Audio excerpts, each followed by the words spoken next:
Shalom. Puji Tuhan. Pagi ini saya akan menyampaikan perihal doa. Doa yang berjawab. Manusia di atas muka bumi berkomunikasi satu dengan yang lain. Tapi ada satu komunikasi yang lebih penting, yaitu antara manusia dengan Allah. Itu sebabnya kita harus berdoa.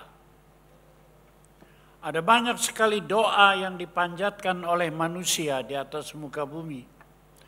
Tetapi doa-doa itu mereka tidak mengenal siapa sebenarnya pencipta, siapa sebenarnya penguasa alam semesta ini. Nah, kita tahu bahwa mereka tidak mengenal atau tidak mau kenal. Padahal prinsipnya adalah berikut. Mereka harus sampai dan mengenal Dia yang berkata, "Akulah jalan kebenaran dan hidup."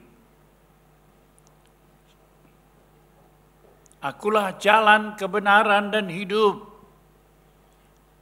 Tidak ada seorang pun datang kepada Bapa kalau tidak melalui aku. Ini prinsip. Dan keselamatan tidak ada di dalam seorang juga selain di dalam Dia. Sebab di bawah kolong langit ini tidak ada nama lain yang diberikan kepada manusia yang olehnya kita dapat diselamatkan. Ingat, Taurat diturunkan oleh Musa, diturunkan Allah kepada Musa. Tapi Yesus membawa Injil, kasih anugerah Allah, pengampunan dosa. Jadi orang beragama itu berusaha untuk menjangkau Allah. Tetapi Kristen itu Allah mengulurkan tangannya. Bukan kita mencapai Allah, tapi Allah mencapai kita. Nah, doa itu sudah sekalian banyak sekali, tapi kan dipanjatkan oleh orang kepada dewa, kepada Tua Pekong, Sang Hyang, banyak ilah-ilah di atas muka bumi. Tapi mereka tidak menunjukkan kepada Allah yang benar. Tapi di dalam Injil Matius pasal 6, kita diajarkan tentang doa yang berkenan kepada Allah.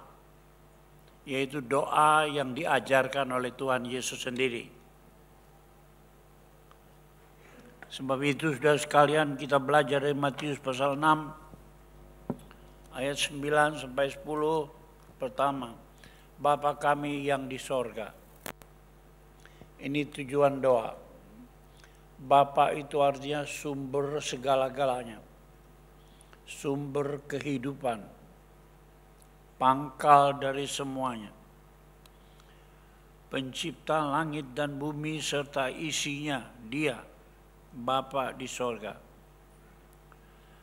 Jadi sudah sekalian, sebab Dia yang empunya kerajaan, kuasa dan kemuliaan sampai selama-lamanya. Kalau orang Islam, alhamdulillah wirobul alamin. Alhamdulillah, segala puji syukur bagi Allah, wirobil alamin, pencipta alam semesta. Itu bukan orang Islam saja. Orang Kristen Arab juga berdoanya begitu, cuma dalam bahasa Arab. Ingat loh, orang Kristen pertama kali itu ada di tanah Yahudi. Dan kemudian yang paling dekat itu banyak orang Arab di situ. Jadi Kristen orang Arab itu banyak sekali, sudah sekalian. Tujuannya kepada pencipta langit dan bumi. 9b dikatakan, dikuduskanlah namamu. Sorga itu kudus, Allah itu kudus. Tidak bisa dimasuki, tidak bisa diseru oleh setiap orang yang tidak kudus hidupnya. Jadi maksudnya dikuduskan itu supaya kita yang menyeru dan menghampiri Allah harus kudus. Bila tidak, tak mungkin. Makanya sekarang persoalan yang besar adalah banyak orang ke gereja tapi tidak hidup kudus sehingga mereka gagal untuk menghampiri Allah. Kemudian dikatakan, datanglah kerajaanmu di bumi seperti di sorga. Jadi kerajaan Allah itu adanya di sorga, tapi itu harus datang juga di bumi.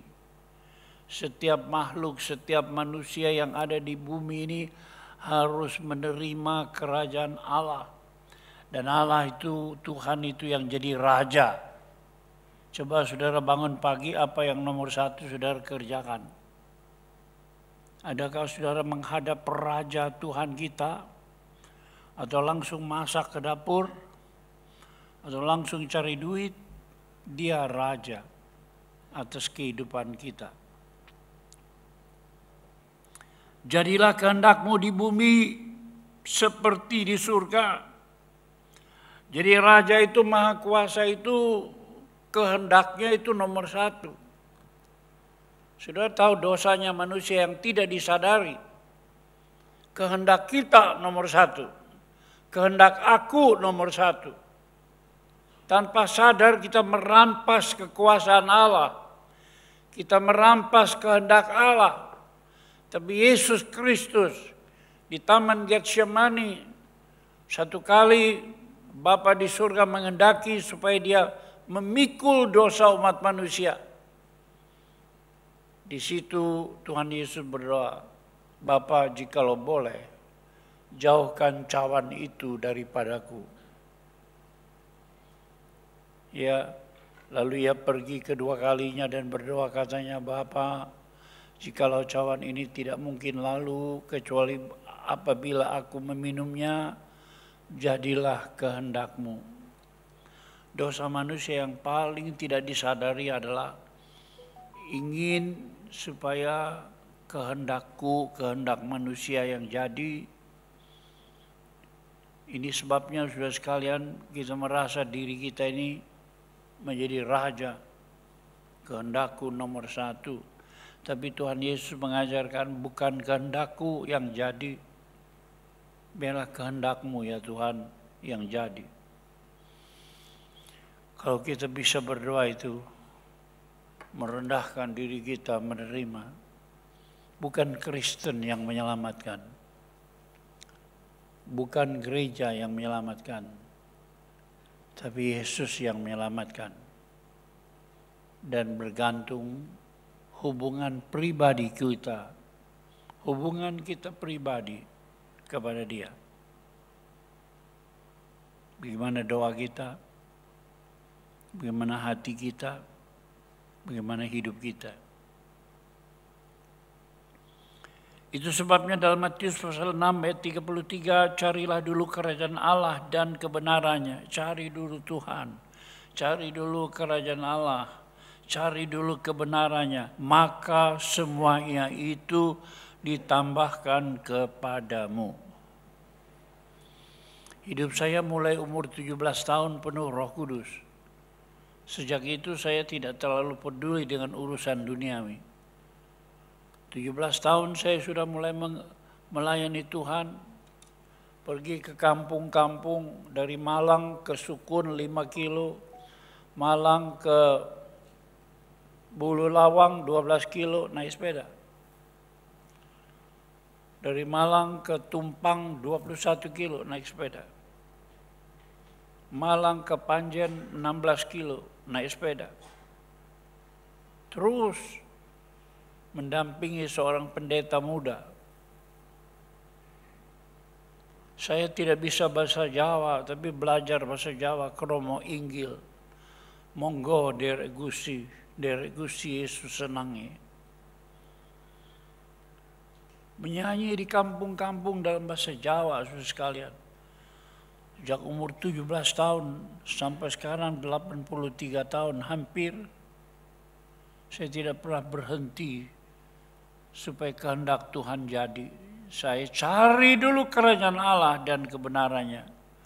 Ternyata saya tidak miskin, saya tidak kelaparan, wibawa Allah menyertai, kuasa Allah menyertai, hidup limpah.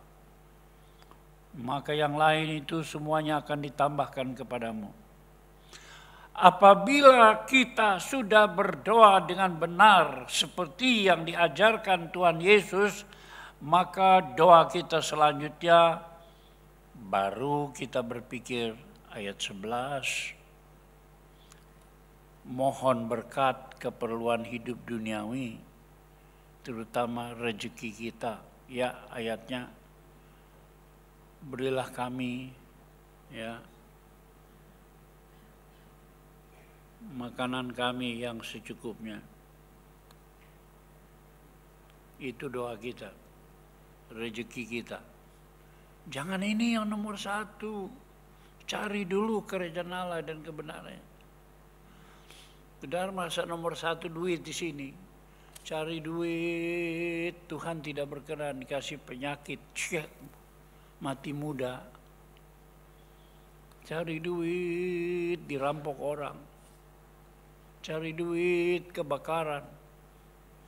Cari duit banyak, penyakit tidak pernah berhenti. Kalau cari Tuhan sungguh-sungguh sehat sampai tua. Percaya enggak? So, pikiran kita tidak gila macam-macam. Pasrah, bulat. Pikirannya tenang, aliran darahnya tenang. Enggak ada darah tinggi. Enggak ada Tuhan sakit jantung, enggak. Kecuali kalau Tuhan mau panggil kita pulang. Ya.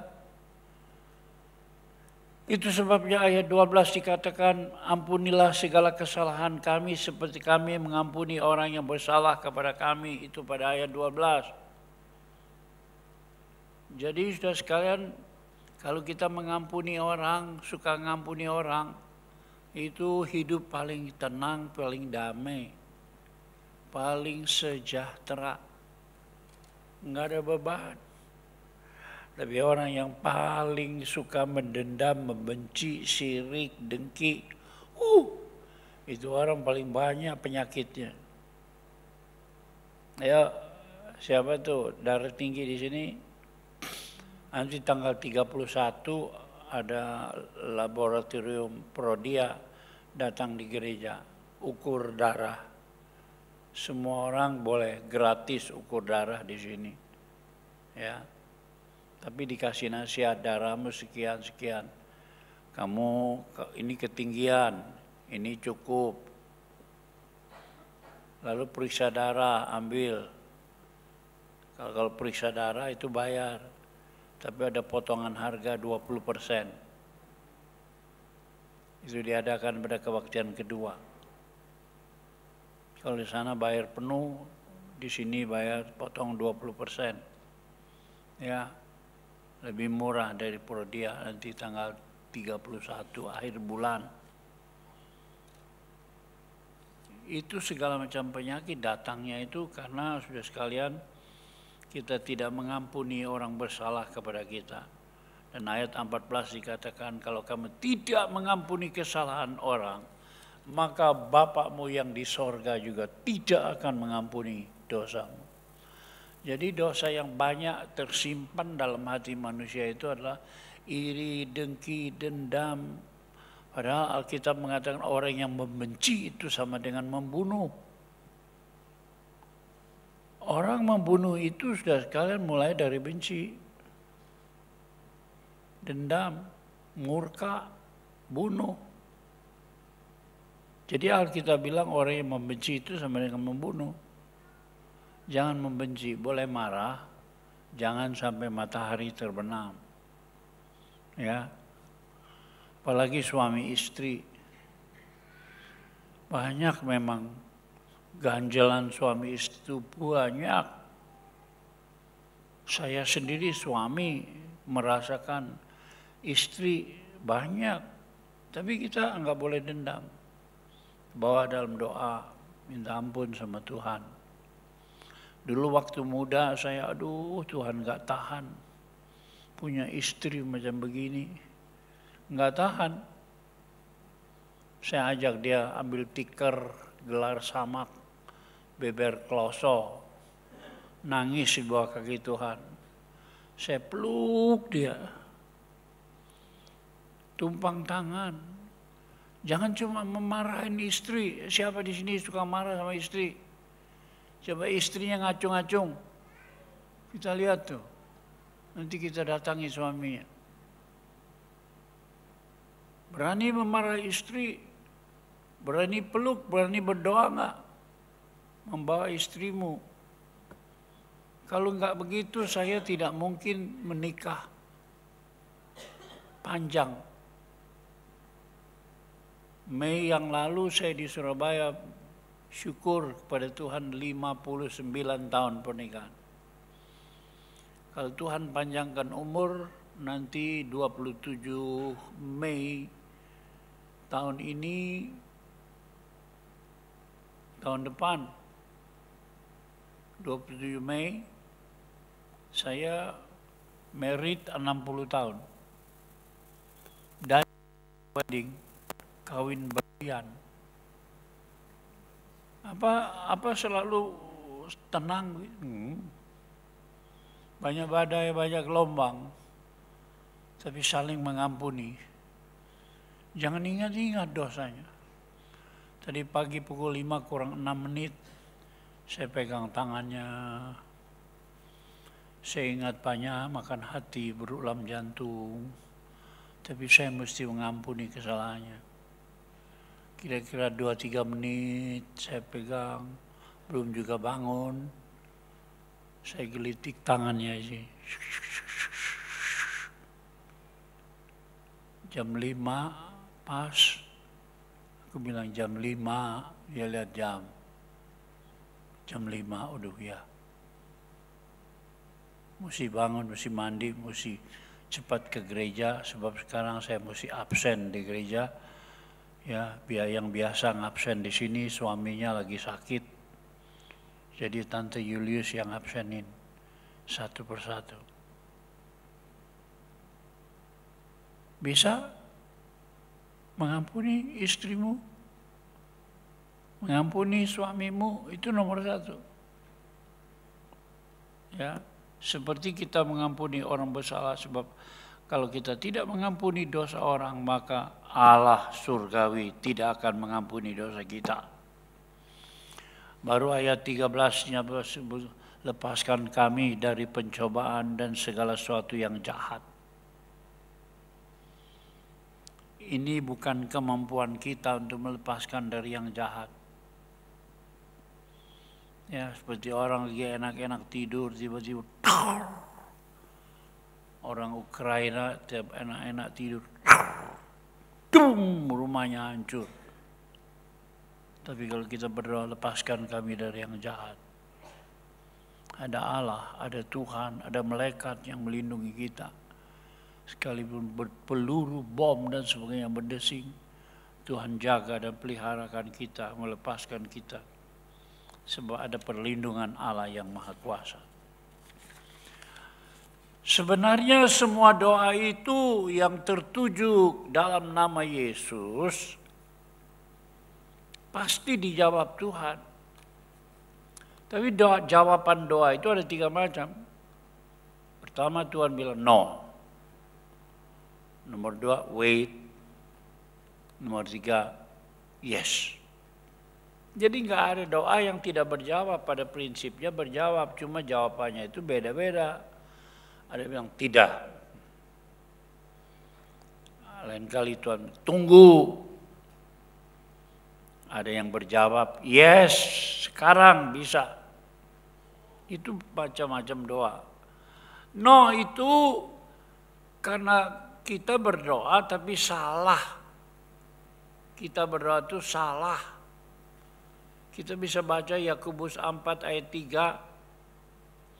Atau kamu juga berdoa juga, tapi kamu tidak menerima apa-apa karena kamu salah berdoa. Sebab yang kamu minta itu hendak kamu habiskan memuaskan hawa nafsumu.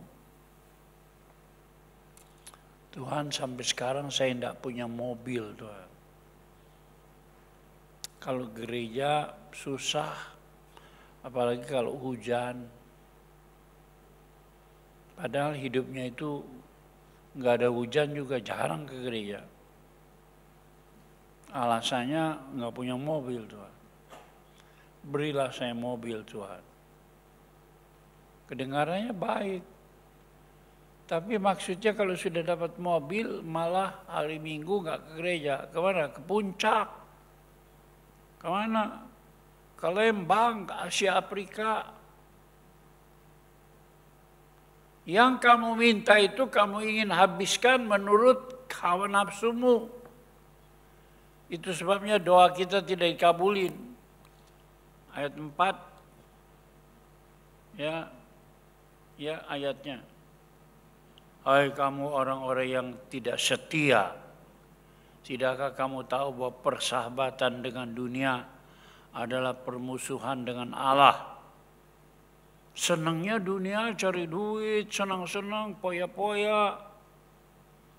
Persahabatan begitu melupakan Allah itu permusuhan dengan Allah. Bagaimana rumah tanggamu bisa diberkati? Bagaimana Tuhan memperhatikan anak cucumu? Berkat Tuhan itu besar. Ada ayat firman Tuhan berkata, mulai sekarang tidak akan ada lagi keguguran kandungan di dalam negeri ini. Ada orang gugur kandungannya. Tapi firman Tuhan, kalau aku berkati tidak ada keguguran kandungan.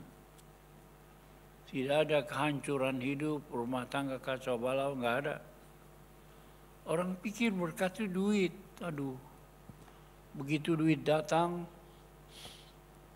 suami istri poya-poya. 3 tahun kemudian lantaran poya-poya, lihat lagi wanita lain. Pindah lagi ke situ. Itu karena banyak duit. Kalau nggak ada duit, nggak ada poya-poya, nggak ada pindah-pindah. Sudah nggak percaya? Lihat RCTI, Gospot. Itu semua orang yang poya-poya, bintang-bintang film. Wah, tiap 3 tahun, 4 tahun ganti laki lagi. Nggak ada bintang film yang tahan punya suami, punya istri. Nggak ada.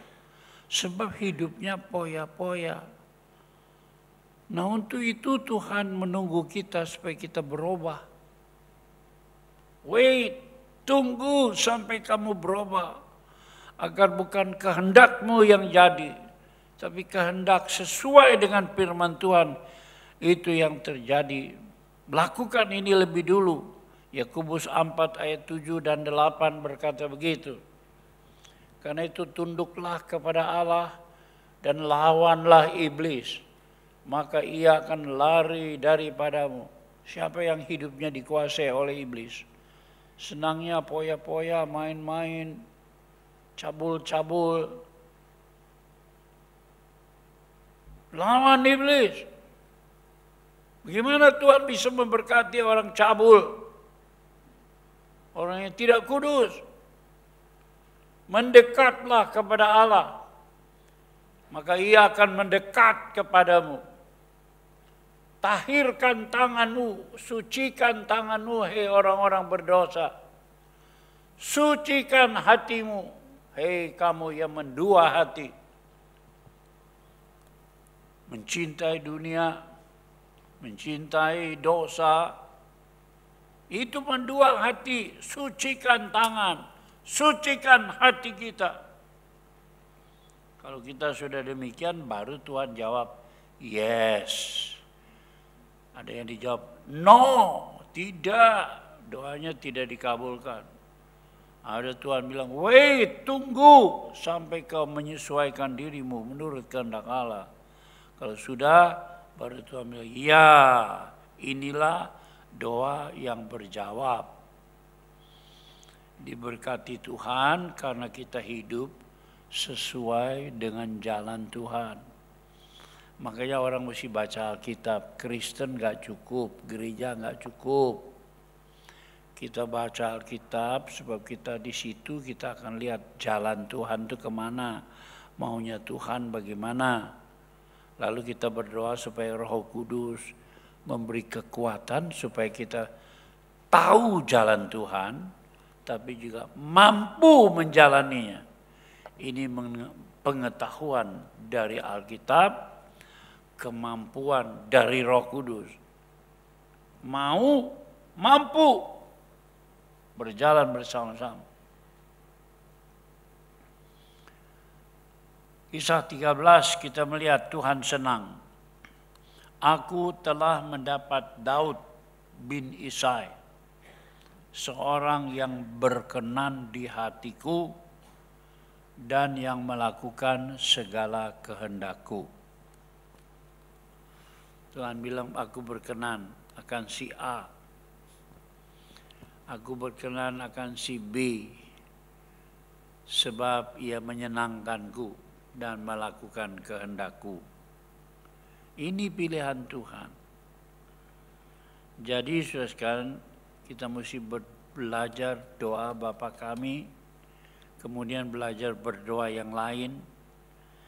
Bagi kita doa yang berjawab itu apabila satu, berdoa dalam iman kepada Yesus dan dalam nama Yesus. Kenapa? Kalau orang berdoa kepada Allah, tapi dosanya belum dipikul oleh Yesus, belum dihapus. Orang beragama itu semuanya mencari keselamatan dengan kekuatan diri sendiri. Kalau aku suci, aku bisa masuk surga. Ya silakan. Mengapa aku jadi Kristen? Sebab aku tidak percaya di dalam diriku bisa mencapai kesucian. Aku mau suci, tapi aku tidak mampu. Sejak muda aku sadar akan hal itu. Sebab itu saya kalau masuk gereja mulai sampai sekarang selalu berdoa. Peganglah tanganku Roh Kudus setiap hari. Ku tak dapat jalan sendiri tanpa Roh-Mu. Bawalah diriku kepada segala kebenaran, agar ku tidak tersesat, mengikuti jalan-Mu. Kudus, kudus Tuhan. Itu nyanyian sejak saya muda sampai hari ini. Kudus, kudus Tuhan. Berdoa dalam iman kepada Yesus dan dalam nama Yesus. Yohanes 16 mengatakan demikian ini. Aku berkata kepadamu, sesungguhnya segala sesuatu yang kamu minta kepada Bapa akan diberikan kepadamu dalam namaku. Orang agama tidak ada dalam nama Yesus, enggak ada. Agama itu harus memperjuangkan sendiri. Sebab itu mereka pikir masuk surga itu akan dibuat kalau hidupnya baik. Tapi hidup siapa yang bisa baik di atas muka bumi ini? Kalau kita hidup baik katanya, kita mesti melewati jalan yang lurus, jembatan Shiratul Mustaqim. Mereka tidak pernah mendengar atau tidak mau percaya. Akulah jalan, kebenaran dan hidup. Sampai hari ini mereka terus mencari jembatan Shiratul Mustaqim. Kalau ditanya bagaimana itu? Segede rambut dibelah 7. Jembatan segede rambut juga nggak ada orang bisa. Maksudnya yang mengatakan itu impossible, nggak mungkin. Mana ada orang bisa lewat jembatan segede rambut dibelah 7. Tapi Yesus berkata, akulah jalan, kebenaran dan hidup. Kenapa? Sebab keselamatan bukan datang dari dirimu, usahamu, tapi datang ketika kau percaya kepada Yesus, dosamu diampuni dan kau diselamatkan. Itu sebabnya saudara, doa kita berjawab apabila dalam nama Yesus Kristus. Ayat 24, sampai sekarang kamu belum berdoa, kamu belum meminta suatu pun dalam namaku. Mintalah maka kamu akan menerima supaya penuh sukacitamu. Bukan cuma mulut kita, hati kita berseru, Tuhan Yesus, Bapa kami di sorga, aku datang dalam nama Yesus Tuhanku. Aku berdoa dalam namamu. Sebab ayat firman Tuhan mengatakan, saudara sekalian, tentang itu semua. Yang kedua, berdoa dalam pengharapan. Kalau kita berdoa, kita mesti punya pengharapan. Jangan berdoa, ya kalau dijawab syukur, kalau enggak ya wis, sudahlah.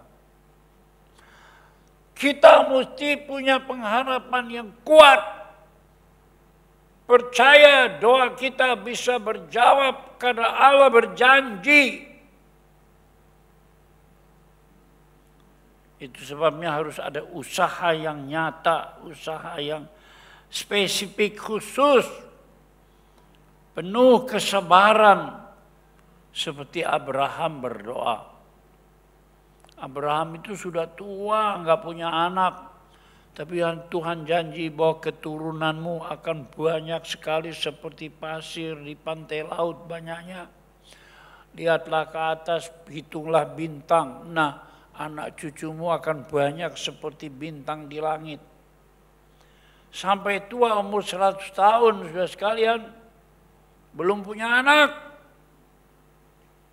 Istrinya udah berhenti haid. Tapi Abraham setia, kan Allah berjanji. Allah Maha Kuasa, meskipun rambutku sudah putih, tapi kalau Tuhan janji tidak pernah berbohong. Malaikat datang. Tahun depan kau istrimu akan mengandung dan kau akan mendapat seorang anak. Tapi sampai tuanya Sarah itu kurang imannya. Belum punya anak, dia bilang sama suaminya, kamu tidur dah sama si bibi itu. Nanti anaknya aku ambil jadi anakku. Jadi Abraham tuh tidur sama si bibinya itu. Ya, Hagar namanya, orang kafir itu.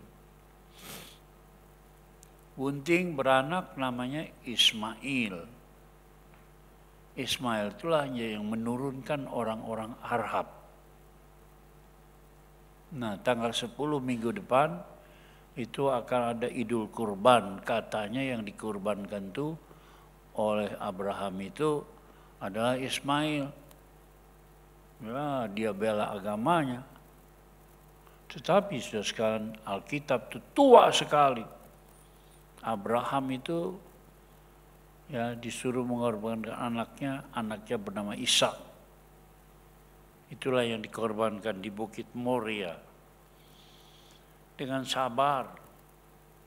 Kita lihat dalam Ibrani 6 ayat 13 sampai 15. Sebab ketika Allah memberikan janji kepada Abraham, ia bersumpah demi dirinya sendiri.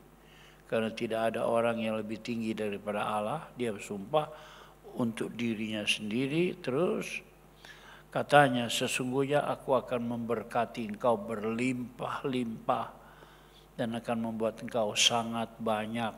Sudah tua, tapi janji itu dipegang terus tidak putus asa. Ya, 15. Abraham menanti dengan sabar dan dengan demikian ia memperoleh apa yang dijanjikan kepadanya. Siap menanti dengan sabar janji Tuhan? Siap? Kalau kau menanti dengan sabar seperti Abraham, itu sebabnya Tuhan Yesus berkata dalam Lukas pasal 11, yang minta akan menerima, yang mencari akan mendapat. Siapa yang minta dengan sabar, menunggu janji Allah, kau akan menerima. Siapa yang mencari pertolongan Allah, kau pasti akan mendapatnya. Tapi Tuhan mau sabar. Sabar sampai kapan? Sampai kehendakmu sesuai dengan kehendak Allah, maka kau akan menerimanya. Nah, itulah yang berdoa dalam pengharapan. Yang ketiga, kesatu berdoa dalam nama Yesus. Kedua, berdoa dalam pengharapan. Enggak putus asa.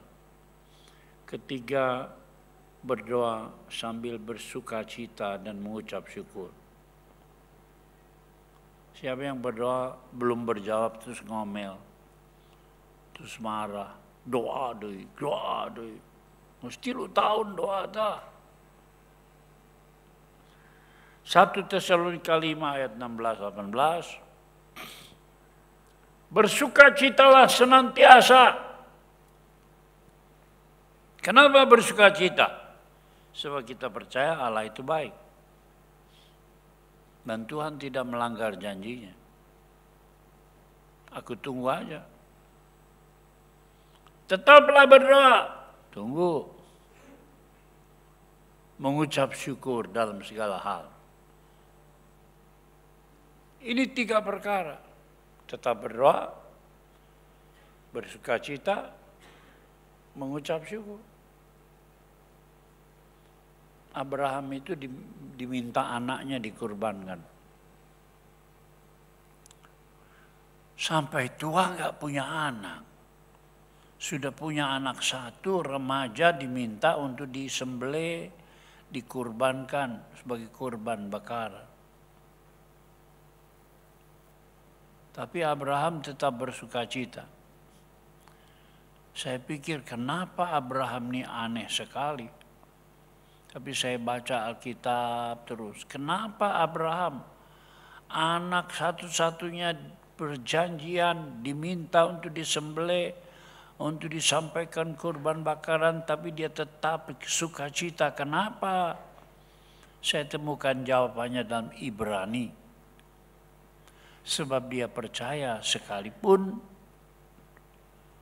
anak itu mati, maka Allah sanggup membangkitkannya. Waduh. Dia mikir kurban, udah itu dibakar anaknya. Dia tetap sukacita sebab percaya janji Allah yang semula. Masa Allah melanggar janjinya? Katanya keturunanku akan banyak nih. Dia tidak percaya Allah melanggar janji. Lah kalau diminta dikorbankan, ya mati. Tapi dia tetap bersukacita karena ia percaya bahwa Allah sanggup membangkitkan orang mati jadi hidup. Ini gambarannya Yesus Kristus yang diserahkan untuk di kayu salib. Sekalipun mati, dia akan bisa bangkit kembali dan memberi kehidupan kepada kita sekalian. Luar biasa. Nah, ini doa-doa semua yang kita bisa mohonkan kepada Bapa di surga. Mohon perlindungan, mohon kasih, mohon berkat. Tapi ada doa yang bukan cuma mohon, diberkati, dijaga, disayangi. Doa yang saya maksudkan terakhir itu adalah doa peperangan rohani. Bukan minta tapi kita nyerang. Orang-orang yang kuat imannya tidak terus berdoa minta lindungan, minta berkat, minta kasih sayang Tuhan. Tapi doanya adalah doa peperangan. Efesus 6, 10, 11. Akhirnya hendaklah kamu kuat di dalam Tuhan, di dalam kekuatan kuasanya. Bukan kuatmu, bukan cakapmu, bukan pintermu, tapi kuat di dalam Tuhan oleh kekuatan kuasanya. Kenakan seluruh perlengkapan senjata Allah supaya kamu dapat bertahan melawan tipu muslihat iblis. Tadi doanya mohon perlindungan. Ini orang Kristen paling banyak doa begitu. Tapi doa yang saya maksudkan itu doa orang beriman itu perang melawan setan. Mengundang kuasa Allah. Mengundang mujizat Allah. Supaya ada power, ada kuasa dalam hidup kita. Kuasa itu masuk dalam rumah tangga kita. Saya ini tidak pernah mikir ya melahirkan anak Rubin, Jonathan, Maria, Christian. Biasa aja di kebun manggu itu. Saya nggak pernah mikir anak saya jadi apa nanti besok. Saya serahkan dalam tangan Tuhan. Kalau ada iblis mengganggu, kita lawan. Seminggu 2-3 kali kumpul doa bersama. Beber kloso, gelas samak, ampar tikar, ya. Rubin main gitar, Jonathan main keyboard, Sinyo.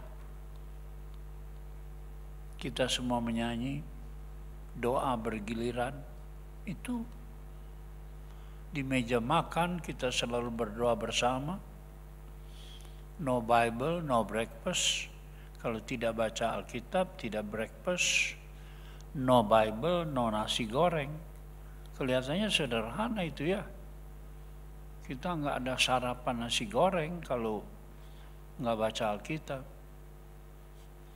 Kubuat sederhana. Yang kubuat itu terlalu sederhana. Tapi Allah itu mengerti hatiku. Dia memberi belas kasihan dan kemurahan. Sampai Rubin itu terpilih jadi ketua sinode seluruh Indonesia. Bukan seluruh dunia. Di dunia ini ada 31 bangsa, 31 negara. Ada gereja Bethel di sana. Tiap tahun Rubin harus pergi konferensi di Amerika sebagai wakil gereja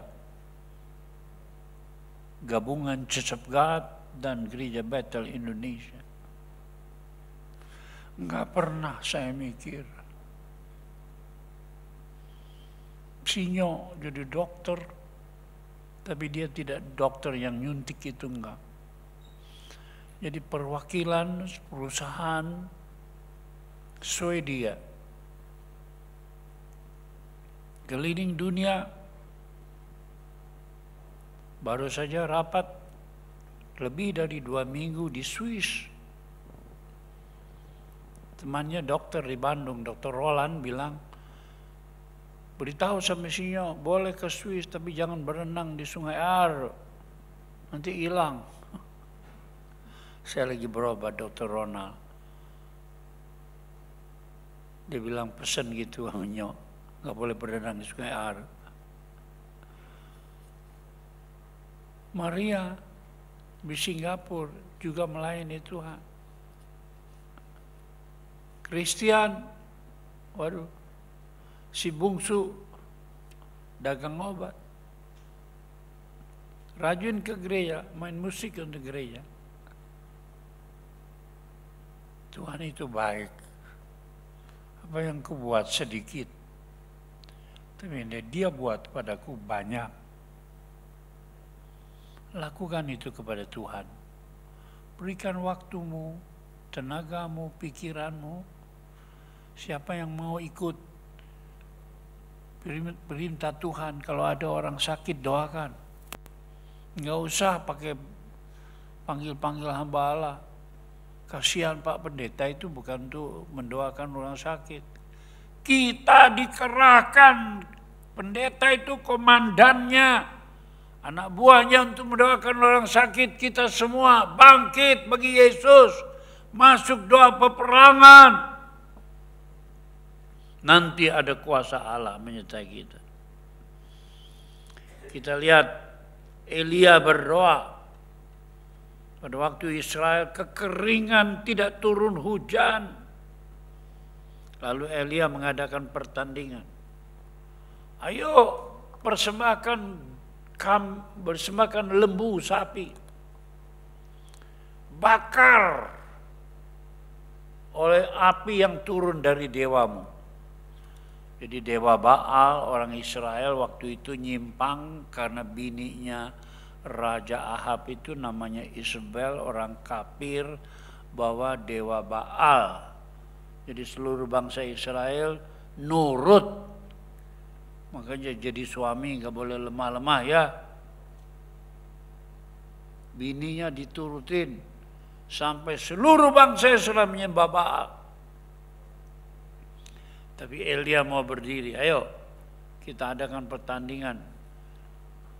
Sembahkan sapi, kamu puja dewamu, minta api turun dari langit. Lalu orang kafir itu, Israel itu menyembah dewa kafir Baal, mengundang api, tapi sepanjang hari tidak turun-turun api. Artinya dewanya mati, dewanya tidak sungguh-sungguh. Dewanya palsu, bukan dewa yang hidup tapi dewa yang mati. Tapi tiba giliran Elia. Dia datang, kemudian dia kasih siram air. Nantilah api dari langit turun, airnya juga siram banyak-banyak.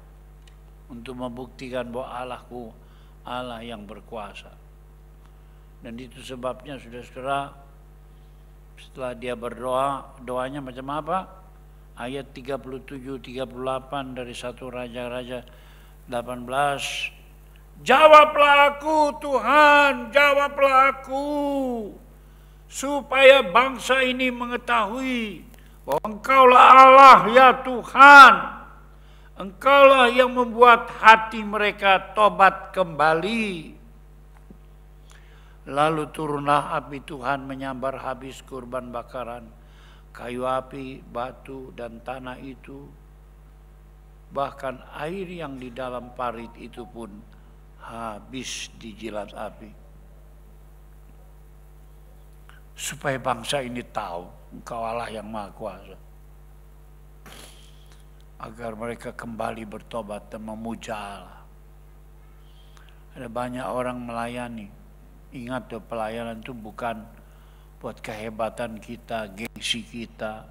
Hebat, aku dipakai Tuhan. Makanya kalau kita berbakti itu jangan ada pikiran kemuliaan diri, tapi kemuliaan Allah. Rendahkan hatimu di bawah tangan Tuhan. Kalau kita demikian, maka api turun menyambar. Luar biasa kuasa Allah turun atas hidup kita. Tapi tidak cukup begitu. Kita mengharap mujizat Allah dalam hidup kita. Kalau tidak ada kuasa Tuhan, kita lemah. Buktinya itu Nabi Elia, setelah peristiwa itu, maka 450 nabi-nabi Baal itu disembelih. Mati semua. Mendengar itu Isabel, bini yang jahat dari Raja Ahab itu, marah. Dan dia bersumpah akan membunuh kepada Elia. Diumumkan di seluruh negeri, aku akan mengadakan pembalasan. Elia yang tadinya hebatnya karena Tuhan, sekarang takut, dia lari ke padang gurun. Di tengah-tengah itu dia masuk, dia tinggal di tengah-tengah pasir. Dia berdoa, ya Tuhan, aku lebih baik mati daripada aku dibunuh oleh Isabel. Dia ketakutan sudah sekalian, ingin mati. Tapi sementara itu malaikat datang kepadanya. Di padang pasir itu dia tidak makan. Malaikat bawakan makanan, suruh makan, tugasmu belum selesai. Habis makan dia tidur lagi. Malaikat bilang, hei bangun, makan. 2 kali. Sebab pekerjaanmu belum selesai.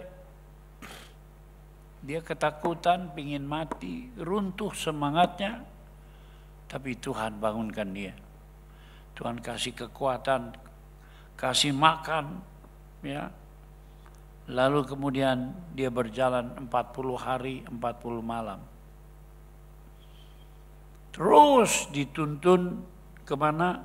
Sampai dia ke Gunung Horeb. Gunung Horeb itu salah satu puncak dari Gunung Sinai. Gunung Sinai itu tempat pertama kali Tuhan datang menunjukkan dirinya kepada Musa, memberikan 10 perintah Allah. Loh batu. Gunung Horeb itu disebut Gunung Tuhan, Gunung Allah. Jadi orang berjalan 40 hari, 40 malam sampai ke Gunung Horeb. Sampai kita ke Gunung Tuhan. Saudara akan diberi kekuatan oleh malaikat, oleh Tuhan sendiri. Supaya berjalan menuju. Seperti Elia yang sudah lemah, tapi kalau sudah berseru berdoa, dikuatkan malaikat sampai di Gunung Horeb, Gunung Tuhan. Begitulah doa kita yang berjawab atas segala permohonan kita sehari-hari. Tetapi lebih daripada itu, Tuhan memberikan kemenangan atas peperangan rohani. Lawan setan itu, jangan menyerah. Tuhan lindungi saya. Tuhan, setan kasih penyakit. Tuhan, setan mengambil rezeki saya. Lawan setan, doa peperangan. Minta kuasa Allah. Kalau kau hidup kudus sungguh-sungguh melawan setan, mujizat Allah diturunkan atas hidupmu. Kekuatan Allah diturunkan. Jadi doa kita yang berjawab itu selain doa permohonan, tapi harus berani masuk di dalam doa peperangan. Suami istri bersatu ambil tikar. Pap, mam, ayo kita berdoa, kita lawan setan penggoda apa saja. Maka kita akan hidup dalam kemenangan dan mujizat Allah. Tuhan memberkati. Amin.